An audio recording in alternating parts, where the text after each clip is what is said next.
The Yanomami are the most primitive large tribe of the American continents. Presently, they occupy a vast territory of Amazonian rainforest on the southern tip of Venezuela and adjacent portions of northern Brazil. 15,000 Yanomami widely scattered in about 150 villages. I lived the Yanomami way of life 8 months. I went up the Orinoco River with my mother, Juan Downey, and my stepfather, Juan Downey, who is putting together this videotape. In New York, in 1975, I got bored of shooting any more videotapes of Americana because I discovered that I would like to be eaten up by some Indians of the Amazon rainforest.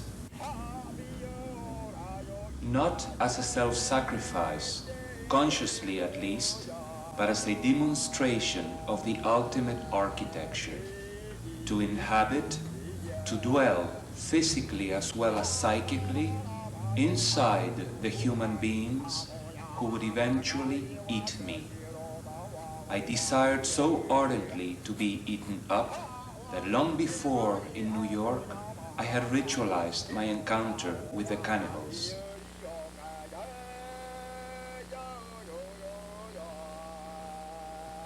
Hey, let me out of here. I want to get out of here. Let me out of this box. I want to be free.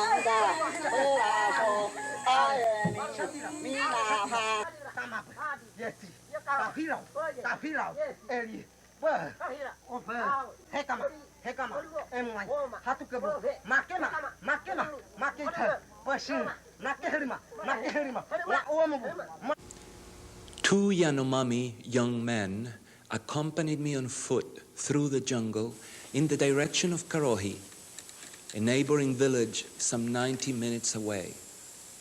One was armed with bow and arrows, the other with a shotgun, both ready to hunt. The anthropologist had warned me about the ferocity of these Indians. The Indian who was in the lead had gone ahead. For a while we had not been able to see him. We came to a glade.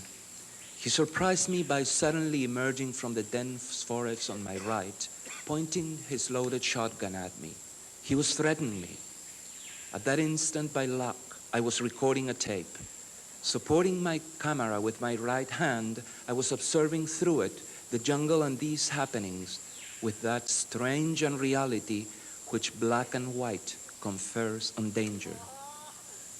Instinctively, I pointed the camera at my potential assassin as if it were a firearm, with that aggressive gesture, that imaginary threat which we video artists use as a warning that the camera also is a dangerous weapon, as if bullets could come out of the lens. I sensed wrestle at my back.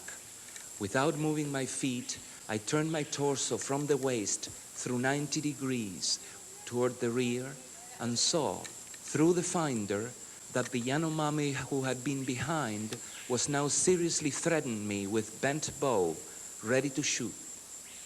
I saw in my mind all the bloody episodes the anthropologists had described to me.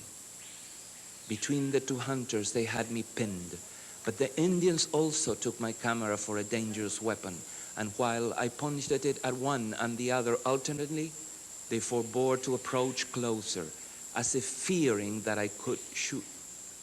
Yet, they did not cease to threaten, and little by little, they were coming closer. However, even though the tension became unbearable, I continued to resist, above all, without showing fear.